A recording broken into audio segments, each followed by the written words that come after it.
शकत नाही, त्यांना करायचंच नाही ना या सगळ्या गोष्टी. कारण इथे मतांची हेराफेरी करून हे निवडणूक जिंकतात हे 100% खरं आहे. ठीक आहे, ठीक आहे. तर सेलिब्रेशनची दृश्य आपण बघतोय स्क्रीनवर. बिहारमध्ये भाजपचे कार्यकर्ते सध्या आनंदात आहेत. जल्लोष सुरू आहे भाजपच्या आणि जदयूच्या कार्यकर्त्यांचे. सेलिब्रेशन मोडमध्ये आहेत सध्या भाजप आणि जदयूचे कार्यकर्ते, कारण विजय मिळालेला तितकाच ऐतिहासिक आहे, मोठा आहे. 198 जागांवर एनडीएचे उमेदवार सध्या आघाडीवर आहेत.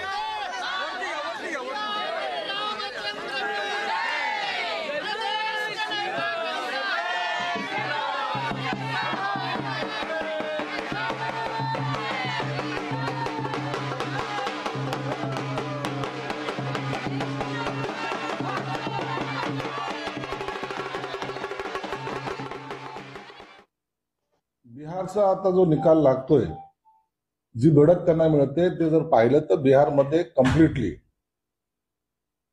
एनडीएचं सरकार हे येणार हे जवळपास निश्चित झालेलं आहे.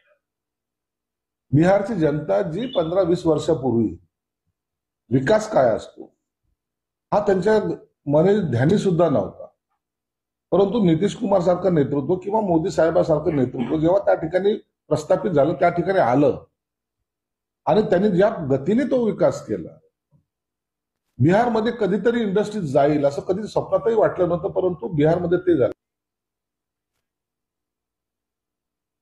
बिहार की जनता को मैं बहुत बहुत आभार व्यक्त करता हूँ, जनता का, वहां के मतदाताओं का. बिहार की जनता और मतदाताओं ने एनडीए को बहुमत दिया है. हमारे पंतप्रधान विश्व गौरव मोदी जी को उन्होंने बहुमत दिया है. मोदी जी के विकसित भारत के संकल्प को साथ दिया है. अगर वोटों के परसेंटेज में हम जाएंगे तो बिहार की राजनीति में सबसे बड़ी जीत ये आपको दिखेगी.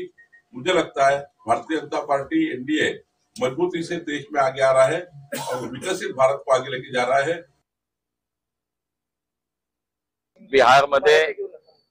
बिहारमध्ये जे डबल इंजिनचं सरकार काम करत होतं, माननीय मोदीजींचं सरकार आणि नितीश कुमारांच्या नेतृत्वाखालचं एनडीएचं सरकार, तिथे झालेला विकास, बिहारची प्रगती, केंद्रानं बिहारला दिलेले मोठे प्रोजेक्ट, नितीश कुमारांच्या नेतृत्वाखाली त्या ठिकाणी 5 वर्षात झालेलं बिहारच्या प्रगतीचं काम, मला असं वाटतं शेवटी लोक प्रगतीला, विकासाला मत देतात.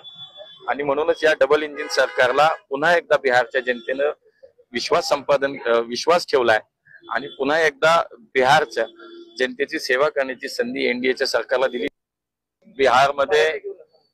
बिहारमध्ये जे डबल इंजिनचं सरकार काम करत होतं, माननीय मोदीजींचं सरकार आणि नितीश कुमारांच्या नेतृत्वाखालचं एनडीएचं सरकार, तिथे झालेला विकास, बिहारची प्रगती, केंद्रानं बिहारला दिलेले मोठे प्रोजेक्ट, नितीश कुमारांच्या नेतृत्वाखाली त्या ठिकाणी 5 वर्षात झालेलं बिहारच्या प्रगतीचं काम, मला असं वाटतं शेवटी लोक प्रगतीला, विकासाला मत देतात. आणि म्हणूनच या डबल इंजिन सरकारला पुन्हा एकदा बिहारच्या जनतेनं विश्वास ठेवलाय आणि पुन्हा एकदा बिहारच्या जनतेची सेवा करण्याची संधी एनडीएच्या सरकारला दिली. बिहारमध्ये जे डबल इंजिनचं सरकार काम करत होतं, माननीय मोदीजींचं सरकार आणि नितीश कुमारांचे. केंद्रीय उड्डाण नागरी राज्यमंत्री मुरलीधर मोहोळ यांची प्रतिक्रिया आपण बघितली तर भाजप कार्यकर्त्यांकडून सेलिब्रेशन जोरदार दिसतंय. एकमेकांना मिठाई भरवली जाते, ढोल तासांचा गजर बघायला मिळतोय, त्याचबरोबर फटाके फोडून आपला आनंद, हा विजय साजरा करतायत भाजप आणि जदयूचे कार्यकर्ते. बिहारमधली ही दृश्य आहेत. शंखनाद केला जातो एका कार्यकर्त्यांकडून, पारंपरिक वाद्य वाजवली जात आहेत.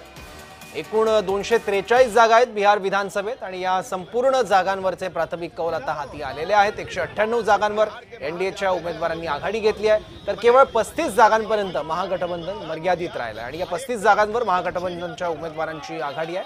आता पक्षनिहाय आपल्याला विचार करायचा असेल तर भाजप सर्वात मोठा पक्ष ठरताना दिसतोय. बिहार निवडणुकीमध्ये 91 जागांसह, तर जनता दल युनायटेड 80 जागांसह दुसरा पक्ष ठरताना दिसतोय, तर आरजेडी 26 आणि काँग्रेस केवळ 4.